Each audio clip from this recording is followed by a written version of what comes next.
വിശുദ്ധ മത്തായി എഴുതിയ സുവിശേഷം അധ്യായം 12 22 മുതൽ 37 വരെയുള്ള വാക്യങ്ങൾ. യേശുവും ബെൽസെബൂലും.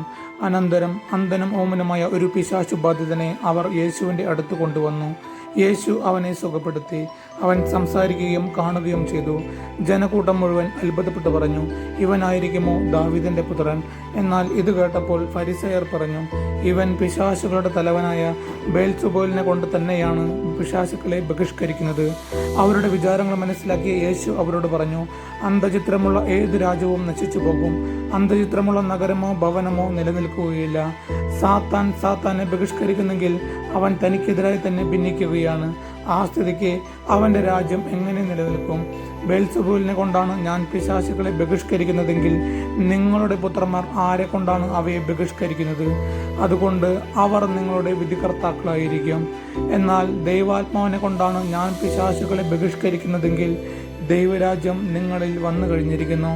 അഥവാ ശക്തനായ ഒരു മനുഷ്യന്റെ ഭവനത്തിൽ പ്രവേശിച്ച് വസ്തുക്കൾ കവർച്ച ചെയ്യാൻ ആദ്യം തന്നെ അവനെ ബന്ധിക്കാതെ സാധിക്കുമോ? ബന്ധിച്ചാൽ കവർച്ച ചെയ്യാൻ കഴിയും.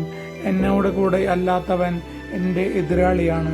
എന്നോട് കൂടെ ശേഖരിക്കാത്തവൻ ചിതറിച്ചു കളയുന്നു.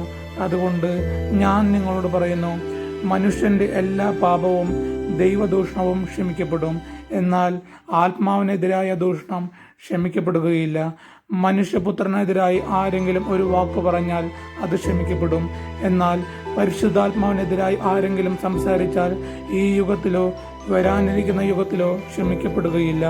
ഒന്നുകിൽ വൃക്ഷം നല്ലത്, ഫലവും നല്ലത്, അല്ലെങ്കിൽ വൃക്ഷം ചീത്ത, ഫലവും ചീത്ത. എന്തെന്നാൽ ഫലത്തിൽ നിന്നാണ് വൃക്ഷത്തെ മനസ്സിലാക്കുന്നത്. അനലസന്ധികളെ, ദുഷ്ടരായിരിക്കെ നല്ല കാര്യങ്ങൾ പറയാൻ നിങ്ങൾക്ക് എങ്ങനെ കഴിയും? ഹൃദയത്തിന്റെ നിറവിൽ നിന്നാണല്ലോ അതിരം സംസാരിക്കുന്നത്. നല്ല മനുഷ്യൻ നന്മയുടെ ഭണ്ഡാരത്തിൽ നിന്ന് നന്മ പുറപ്പെടുവിക്കുന്നു. ഞാൻ നിങ്ങളോട് പറയുന്നു, മനുഷ്യർ പറയുന്ന ഓരോ വ്യർത്ഥ വാക്കിനും വിധി ദിവസത്തിൽ കണക്ക് കൊടുക്കേണ്ടി വരും. നിന്റെ വാക്കുകളാൽ നീ നീതീകരിക്കപ്പെടും, നിന്റെ വാക്കുകളാൽ നീ കുറ്റം വിധിക്കപ്പെടുകയും ചെയ്യും. നമ്മുടെ കർത്താവായ യേശുമിശിഹായ്ക്ക് സ്തുതി.